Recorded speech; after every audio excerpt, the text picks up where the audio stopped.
দেখুন, যুবসাথী এইটা একটা ভাওতা, ভোট আসছে সামনে, তো ইলেকশনমুখী এইটা যুবকদেরকে ভুলভাল একটা পথে পরিচালনা করার জন্য, মানে চাকরি তো দিতে পারছে না, চাকরি নেই রাজ্যে, তো ভাতার একটা তাদেরকে প্রলোভন দেখিয়ে যাতে ভোটটা টিএমসিমুখী করা যায় সেটার একটা প্রয়াস। তা আমরাও যুবকদের বলেছি যে তোমরা বেশি করে যাও, আবেদন করো। আমরা কিছুদিন আগে যুব মোর্চার পক্ষ থেকে চাকরি চাই বাংলা নামে একটা প্রোগ্রাম করেছি। সেখানে আমরা লক্ষ লক্ষ যুবকরা ভারতীয় জনতা পার্টির যুব মোর্চার পক্ষ থেকে একটা বিরাট উদ্যোগ নিয়ে নবান্নে পৌঁছানোর ব্যবস্থা করা হয়েছে। তো এত প্রেশার আছে সরকারের প্রতি, চাকরি তো দিতে পারবে না, কিন্তু চাকরি না দিয়ে ভাওতাবাজি একটা শুরু করে ভাতা দেওয়ার নাম করে পশ্চিমবঙ্গকে বেকারদেরকে চির বেকার রাখার প্রয়াস চলছে। তা আমরা বলছি ঠিক আছে, চাকরি যখন নেই ভাতা দিচ্ছে, ভাতাই নাও, সরকারি টাকা নিতে হবে, যদি দেয় নিতে হবে, কিন্তু ভোটের আগে তো তারা দেবে না। এটা একটা প্রলোভন দেখিয়ে একটা আইওয়াস মাত্র। আর একটা বিষয় হচ্ছে যে পশ্চিমবঙ্গে বেকারদের সমস্যা একটা বিরাট সমস্যা, চাকরির দুর্নীতি, ডেট দুর্নীতি। আমাদের মাননীয় শিক্ষামন্ত্রী এসে এই বিষয়টা তুলেছেন। তো পশ্চিমবঙ্গে সর্বত্র এই বিষয়টা একটা বিরাট বড় প্রবলেম। আমাদের ভারতীয় জনতা পার্টির বড় একটা ইস্যু এই চাকরির ইস্যুটি। তো যদি বেকারদের সত্যিকারের যদি প্রয়াস থাকতো টিএমসি গভর্নমেন্টের, গত 5 বছর ধরে সময় চলে গেল, কেন বেকার যুবকদের জন্য কিছু করলো না? এই ভোট অ্যানাউন্স হবার কতদিন পরে, 15-20 দিন পরে এই মুহূর্তে যুবকদের কথা মনে হয়েছে? তা টিএমসির এই সমস্ত ভাওতাবাজি যুবকরা খাবে না। যুবকরা চাকরি চায়, নিয়োগ চায়, পড়াশোনার মান উন্নয়নের পাশাপাশি তারা পশ্চিমবঙ্গে নিয়োগটা পশ্চিমবঙ্গে যাতে তারা পায় সেই জন্য তাদের সর্বত্র তাদের প্রয়াস থাকে। বলছিলাম দাদা, যে ভাতা দিয়ে কি বেকার সমস্যার সমাধান করা সম্ভব? কি দেখুন, কোনোভাবেই সম্ভব না।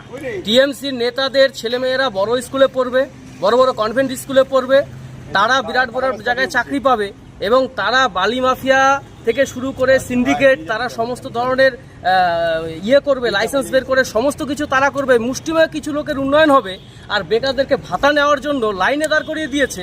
এই বিষয়টা পশ্চিমবঙ্গের যুবকরা ভালো মতো জানে। তারা সরকারের প্রতি চাপ সৃষ্টি করার জন্য আমরাও বলেছি যুবকদেরকে, তোমরা হাজার হাজার লক্ষ লক্ষ যুবকরা তোমরা গিয়ে ওখানে দাঁড়াও এবং সরকারকে জানাও কত পরিমাণে বেকাররা রয়েছে, তারা ভাতার দিকে ঠেলে দিচ্ছে সরকার, চাকরি না দিয়ে। ধন্যবাদ জানাবো মাননীয় মুখ্যমন্ত্রীকে যে ওনার ঘোষণা অনুযায়ী আজকে যুবসাথী, ভূমিহীন কৃষক এবং আরও অন্যান্য প্রকল্পগুলো টুকিটাকিও কাজ হচ্ছে। তাতে আমরা খুব এই যে আমাদের যুবকরা যারা বেকার, চাকরি বাকরি পায়নি, যারা বেকারে ছিল, তাদের একটা সুযোগ করে দেওয়ার জন্য তারা মোটামুটি দেখছেন আপনারা লাইন। মানুষ খুব খুশি। দিদির যে ঘোষণা অনুযায়ী আজকে থেকে শুরু হলো। আজকে আমার চোপড়া 3 নম্বর গ্রাম পঞ্চায়েতের আজকে হচ্ছে। প্রত্যেকটি জিপি আছে। আবার আমার নেক্সট ডেট একটা আছে 24 তারিখ।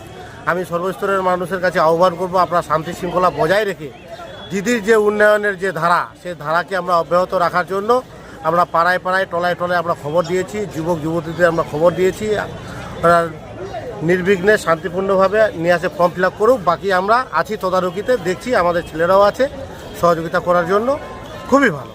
প্রধান সাহেব, একটা না, সেটা তো ব্যাপারটা হচ্ছে, সেটা সরকারি কি আজকে থেকে শুরু হলো, সে বিষয়টা নিয়ে আমরা অলরেডি কথা বলবো। আমাদের বিডিও সাহেব আছে, ওনার সাথেও বলবো, আমাদের বিধায়ক সাহেব আছে, আমরা বলবো। এখন যেটা আমাদের গাইডলাইন্স দিয়েছে আজকে সেইভাবে, এর জন্য তো নেক্সট ডেট আছে আরও। আজকে যেভাবে গাইডলাইন্স আমরা পেয়েছি, সেই গাইডলাইন্স অনুযায়ী হচ্ছে আমরা ফর্ম ফিল আপ করাচ্ছি। তো এরপরে আরও আমরা জানাবো যারা কৃষক বন্ধু পাচ্ছে, হয়তো ফ্যামিলিতে বাপ পাচ্ছে, ছেলে তো আর পাচ্ছে না। তো ছেলে হয়তো 21 বছর বয়সের বয়স হয়েছে, কোনো চাকরি বাকরি নাই, সে মাধ্যমিক পাস করে ঘুরে বেড়াচ্ছে। অবশ্যই চাইবো সে যুবসাথীটা পাক, এই চেষ্টাটা আমরা করবো, আর আশা করি সেটা কৃষক বন্ধু সেও তো পেতে পারে। অবশ্যই অবশ্যই অবশ্যই।